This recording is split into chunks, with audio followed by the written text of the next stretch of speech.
大家好，我是小鹅。今天在家做了水果果冻杯，自己做的，零添加，好吃更放心。做法超级简单，只要会焯开水就能做。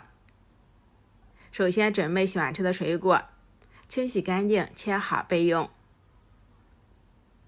再把水果放在一次性水杯中，喜欢吃的水果可以多放一些，不喜欢吃的一定不要放。锅中加1000毫升清水，再根据个人口味加适量的白糖，再加100克白凉粉。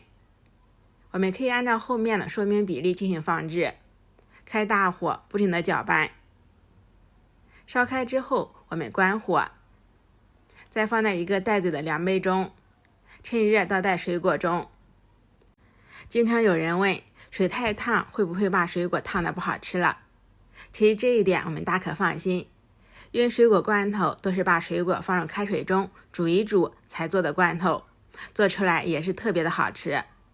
自然冷却之后放入冰箱冷藏半小时，这样冰冰凉凉的，口感会更好。